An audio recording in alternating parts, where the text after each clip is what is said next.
Good day, students. My name is Joy Stephen, an authorized immigration practitioner and a member of ICCRC.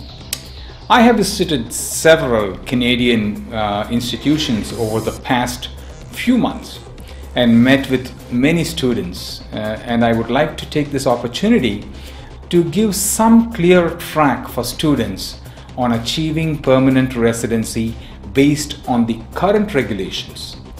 Our latest group session was in St. Thomas in Ontario a few days ago, where we met with a group of students from Provincial College, and I heard a lot from them as well.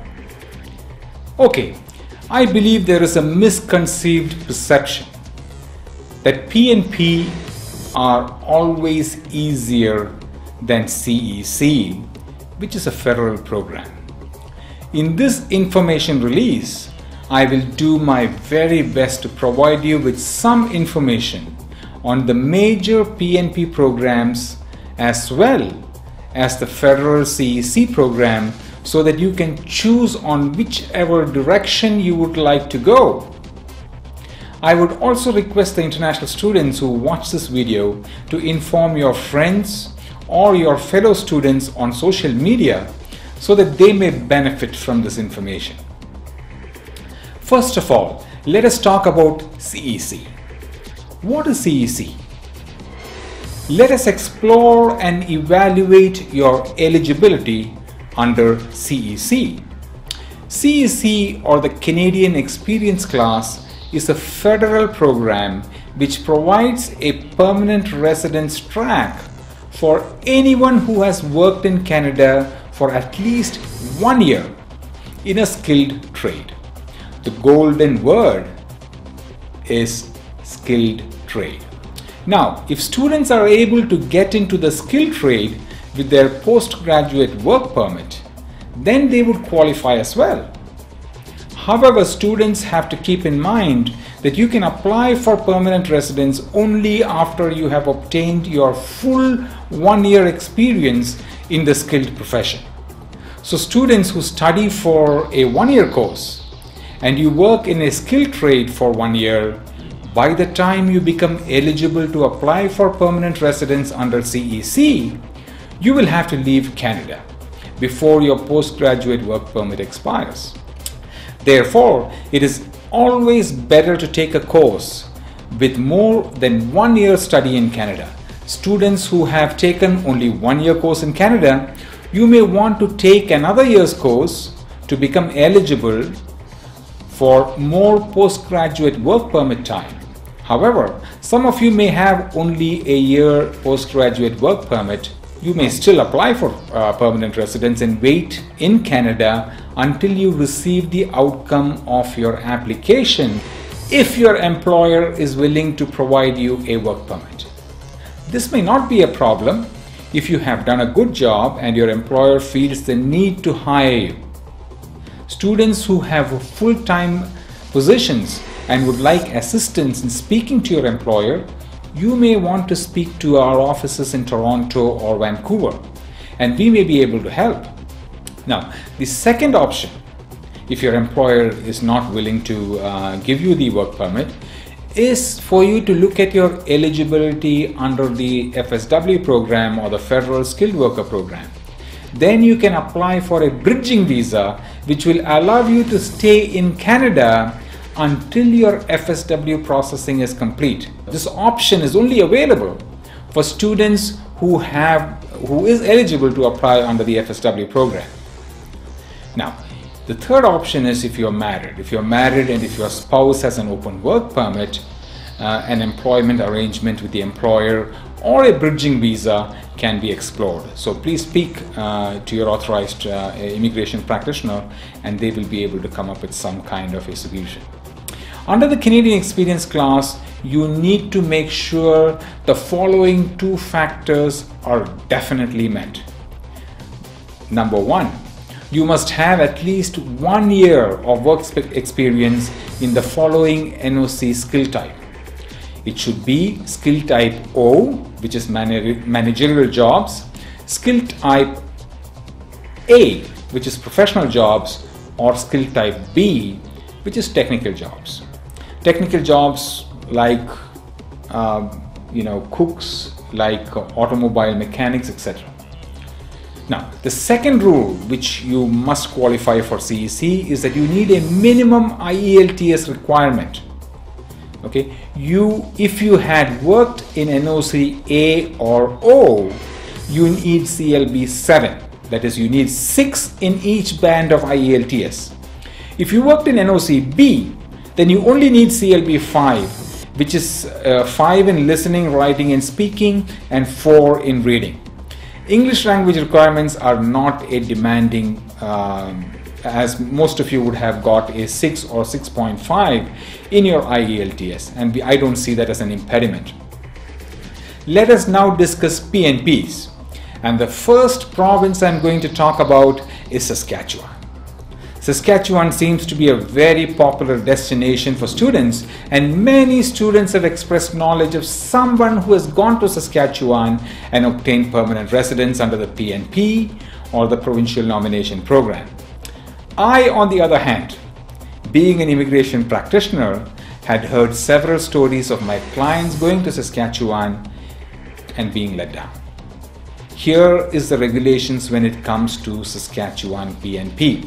First of all, please keep in mind, all PNP programs could take more time to process. And that is because there is a provincial part of processing, which could take approximately 4 to 6 months. And you have the federal part of processing, which could take possibly up to a year. For Saskatchewan, you must be aware of the following. There is a quota for all applications. If you are a student from outside Saskatchewan, the quota is 175 applications for an entire year. And this quota is already filled for this year. In 2013, it is already filled. If you are a student who studied in Saskatchewan, the quota is only 100. Please keep in mind that there are several hundreds of foreign students studying in Saskatchewan.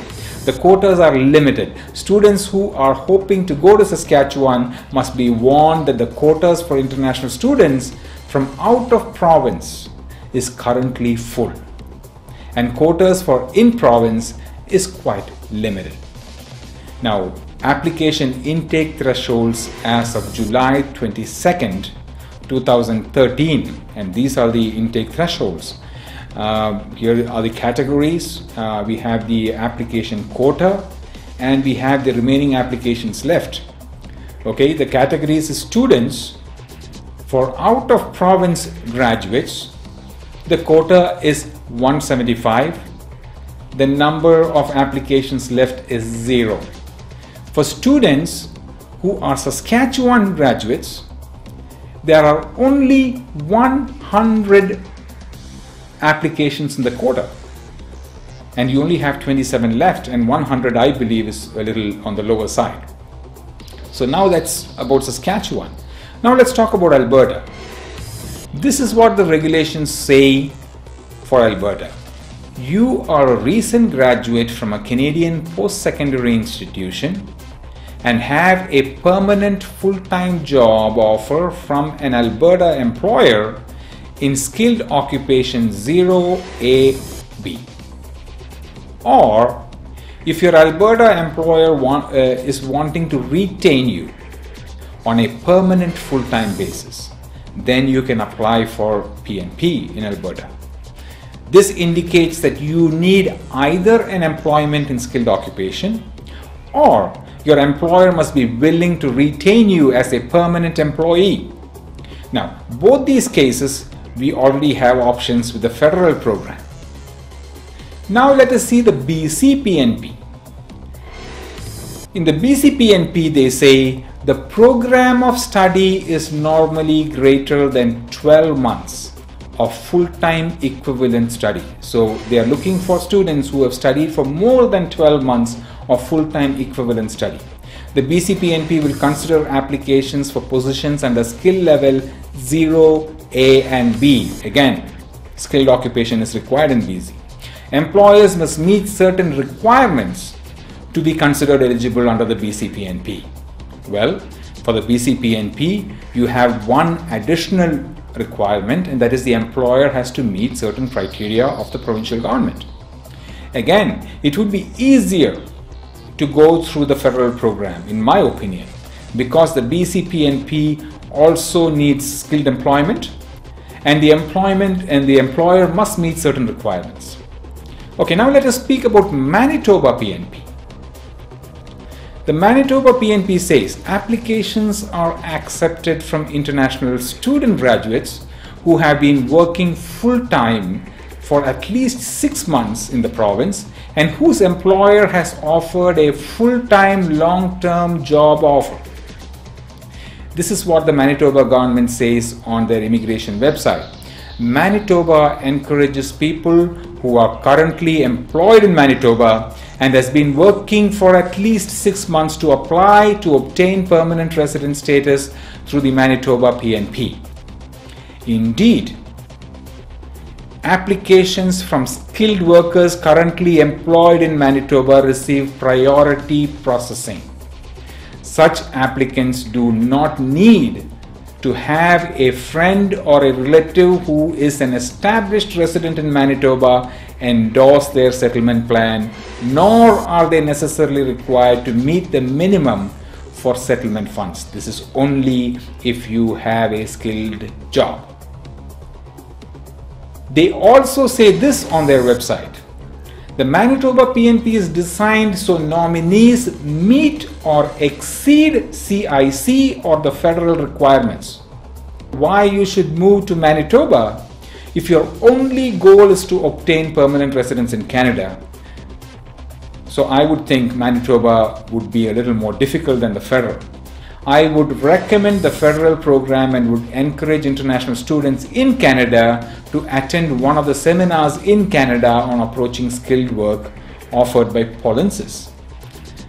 Please visit the Provincial's Facebook page for the next seminar date, and the Facebook page is facebook.com/Provincial. If you have a group of over 20 students, please let Immigration for Me, the email ID is immigrationforme.com, info@immigrationid.com. Please let us know and we will come over to your town and do the session. It's a 1-hour session on approaching Canadian immigration prospects, and it's another 1-hour session on how to approach skilled work in Canada. If you come across any other PNP program which looks attractive, please let us know, and we may be in a position to provide you with some advice. Good luck to all of you. It would also be a good idea to download a free Apple or Android app to evaluate your skilled job. Search for the Immigration for Me on your Android or Apple store today and prepare yourself for the skilled jobs which could make you eligible for CEC filing. Transcripts for this information session with links to all the PNP program information will be in our next newsletter. Make sure you subscribe for it, and it is free of cost. Good luck to all of you. This is Joy Stephen signing off.